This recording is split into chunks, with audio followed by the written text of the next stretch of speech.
আসসালামু আলাইকুম রহমতুল্লাহি ওয়া বারাকাতুহু। বিসমিল্লাহ ওয়াসসালাতু ওয়াসসালামু আলা রাসূলিল্লাহ ওয়া বা'দ। সবাইকে আন্তরিক প্রীতি শুভেচ্ছা জানাচ্ছি ইমাম নববীর 40 হাদিসের ক্লাসের পক্ষ থেকে। আজকে আমরা ইনশাআল্লাহ এই 40 হাদিসের 11তম হাদিসটি আলোচনা করব। 11তম হাদিসের মূল প্রতিপাদ্য বিষয় হচ্ছে রাসূলুল্লাহ সাল্লাল্লাহু আলাইহি ওয়াসাল্লাম দ্বীনের অন্যতম প্রধান একটি মূলনীতি আমাদেরকে জানিয়ে দিয়েছেন।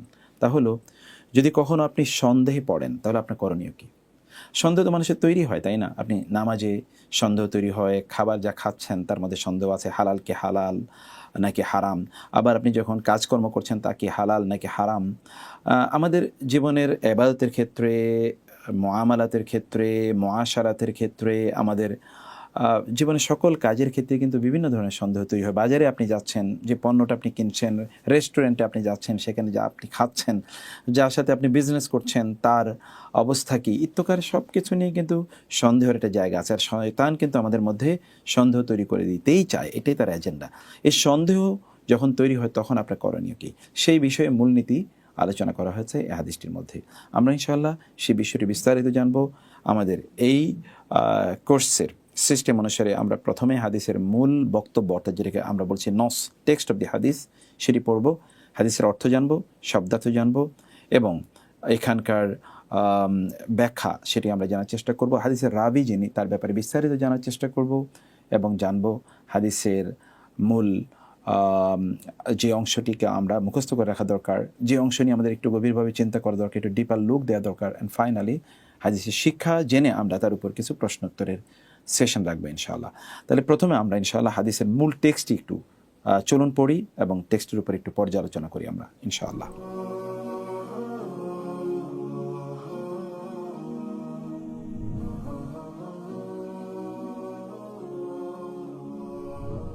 আল হাদিসুল হাদি আশারা, অর্থাৎ 11তম হাদিস। হাদিসের টাইটেল হলো দা মা ইউরিবুকা ইলা মা লা ইউরিবুক। এতটুকুই মূলত হাদিস এবং এটি টাইটেল বটে। এটি একটু ভালো করে মুখস্থ করে নিন। দা মানে হচ্ছে তুমি পরিত্যাগ করো, ছেড়ে দাও। উতরুক মা যা ইউরিবুকা, তোমাকে সন্দেহের মধ্যে ফেলে দেয়।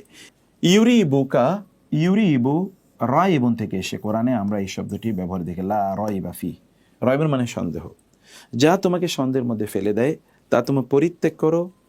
ইলা, সেই দিকে যাও। মা লা ইউরিবুক, যা তোমাকে সন্দেহের মধ্যে ফেলে না। অর্থাৎ যা তোমাকে সন্দেহের মধ্যে ফেলে না সেটাকে তুমি গ্রহণ করো, যা তোমাকে সন্দেহের মধ্যে ফেলে এটাকে তুমি পরিত্যাগ করো। মানে সন্দেহপূর্ণ জিনিস পরিত্যাগ করার জন্যে আল্লাহ রাসূল সাল্লাল্লাহু আলাইহি ওয়াসাল্লাম আমাদেরকে নির্দেশ প্রদান করেছেন। আমরা এবার হাদিসের মূল টেক্সটটি একটু পড়ে নেই ইনশাআল্লাহ।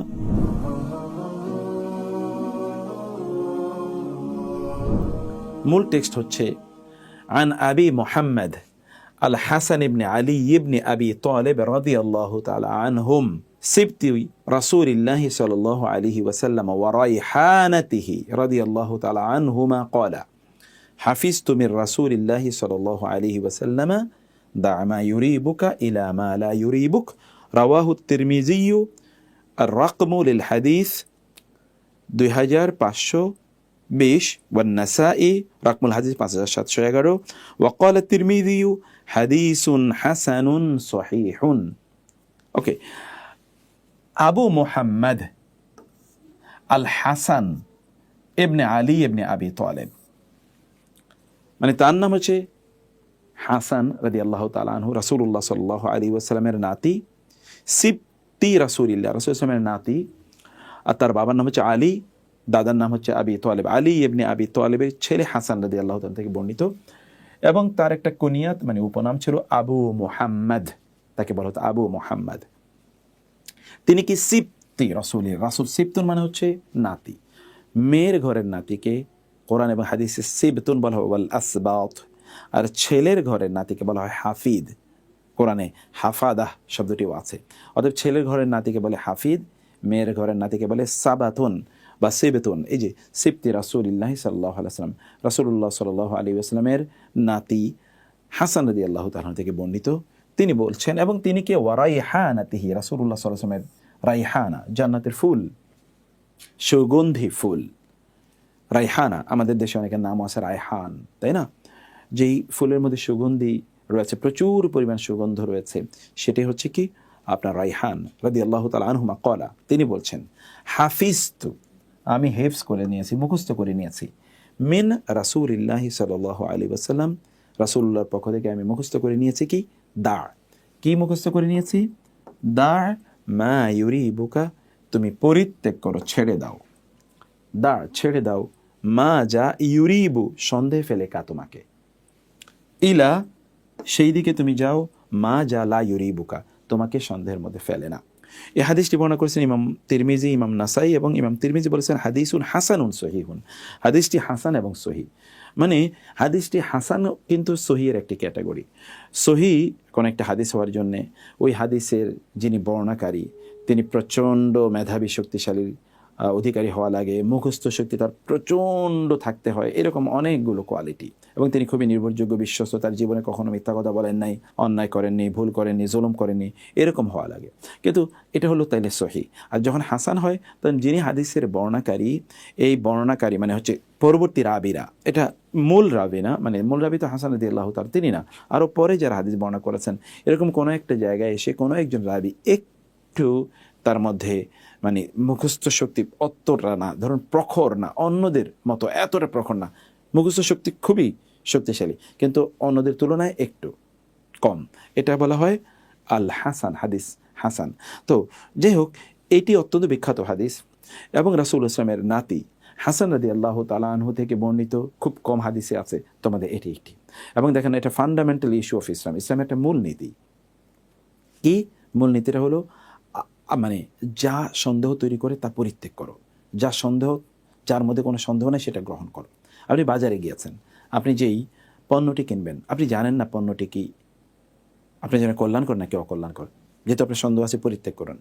নামাজে আপনি দাঁড়িয়েছেন, আপনি মনে করছেন যে আপনি 2 রাকাত পড়লেন না 3 রাকাত পড়লেন, তাহলে আপনি কী করবেন, আপনি কতটুকুতে আপনার নিশ্চয়তা রয়েছে 2 রাকাত, অথবা 2 রাকাতের উপর স্থির থেকে আর 1 রাকাত পড়ে তারপরে সাউসাদা দেন। আপনি নামাজ পড়তে দাঁড়িয়েছেন, আপনার সন্দেহ আছে আপনাকে উজু আছে নাকি নাই, আপনার সন্দেহ আছে, তাহলে আপনি যান নামাজ বন্ধ করে আপনি অজু করে তারপরে নামাজ আদায় করুন। নামাজ আপনি পড়ছেন, আপনি 3 রাকাত 4 রাকাতের ইস্যুটি যেটা আমরা বলেছি, আপনি যে খাবার খেতে বসছেন রেস্টুরেন্টে, আপনার সন্দেহ হচ্ছে এটা কি হালাল নাকি হারাম খাবার, তখন আপনি এটাকে ছেড়ে দিলেন, পরিত্যাগ করলেন, আপনি এটা গ্রহণ করলেন না। এটা হচ্ছে দামা ইউরিবুকা, যা তোমার মধ্যে কালাক আল ইত্তরাব মানে আর রাইব ও শাক তৈরি করে, তোমার মধ্যে সন্দেহ তৈরি করে, তুমি ছেড়ে দাও, পরিত্যাগ করো। কারণ সন্দেহের রাস্তা ধরেই কিন্তু শয়তান আমাদের মধ্যে প্রবেশ করে। শয়তান যেন প্রবেশ না করতে পারে, যেন সন্দেহকে ক্রস দিয়ে দিতে হবে। এবং তারপরে কি ইলা মা লা ইউরিবুকা, যা তোমার মধ্যে সন্দেহ তৈরি করে না সেইগুলো তুমি গ্রহণ করো। তাইলে কি হবে, আপনি ঈমানের একটা স্ট্রং হালতে আপনি থাকবেন, তখন আর আপনার কোনো সমস্যা বা সংকট তৈরি হবে না। সেজন্যে রাসূলুল্লাহ সাল্লাল্লাহু আলাইহি ওয়াসাল্লাম আমাদেরকে দিনের মূল নীতিটি তিনি আমাদেরকে জানিয়ে দিলেন, যা সন্দেহ তৈরি করে তা তুমি গ্রহণ করবে না, যা সন্দেহ তৈরি করে না, যার ব্যাপারে তুমি নিশ্চিত, এরকম জিনিস তুমি গ্রহণ করো। আলহামদুলিল্লাহ, আমরা হাদিসের টেক্সটটা জানলাম, এবার হাদিসের অর্থটা আমরা একটু দেখি। রাসূলুল্লাহ সাল্লাল্লাহু আলাইহি ওয়াসাল্লামের স্নেহাস্পদ দৌহিত্র আবু মুহাম্মদ হাসান ইবন আলী ইবন আবি তালেব রাদিয়াল্লাহু তাআলা আনহুমা হতে বর্ণিত, তিনি বলেছেন, আমি রাসূলুল্লাহ সাল্লাল্লাহু আলাইহি ওয়াসাল্লামের নিকট হতে এ কথা শুনে স্মরণ রেখেছি, মানে মুখস্থ করে রেখেছি, সন্দেহযুক্ত জিনিস বর্জন করে সন্দেহ মুক্ত জিনিস গ্রহণ করো।